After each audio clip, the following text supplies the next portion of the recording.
শোন প্রীতম ভাই, তোকে একটা কথা বলি। আমি আজকে এখন থেকে তোদেরকে দেখি না, যখন তোরা আরও অনেক ছোট ছিলিস টিকটক করতিস তখন থেকেই তোদেরকে দেখি। তোদেরকে বলতে মিন্স আমি বোঝাচ্ছি তুই আর দিশানি। দিশানির প্রসঙ্গ আনতে চাই না, তবুও ব্যাপারটা এখন হয়ে গেছে মুদ্রার এপিট আর ওপিট। একজনকে টানলে আর একজন অটোমেটিক্যালি চলে আসছে। সিচুয়েশানটা এরকমই হয়েছে, তাই আমি কথাটা বলছি। আমি চেষ্টা করবো তুই আমার কথাটা মন দিয়ে শুনবি।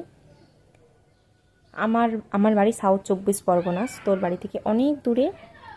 বলতে পারিস আমি তোদের তিনজনারই ভীষণ মানে একটা, তোদের এই ঘটনা দেখে মনে কি হচ্ছে বলতো, যেন আমার বাড়ির কারোর সাথে এরকম একটা ঘটছে বা আমার নিজের সাথে এরকম একটা ঘটছে। বিশ্বাস কর, খুব খারাপ লাগছে। মানে তোদের সাথে সাথে আমরাও পুরো দর্শকরা, হ্যাঁ সবাই আমরা কিন্তু তোদের মতোই ব্যতিব্যস্ত। হ্যাঁ, তোদের জায়গা থেকে হয়তো আমরা অতটাও ফিল করতে পারছি না, বাট আমরা তোদের রক্তের সম্পর্ক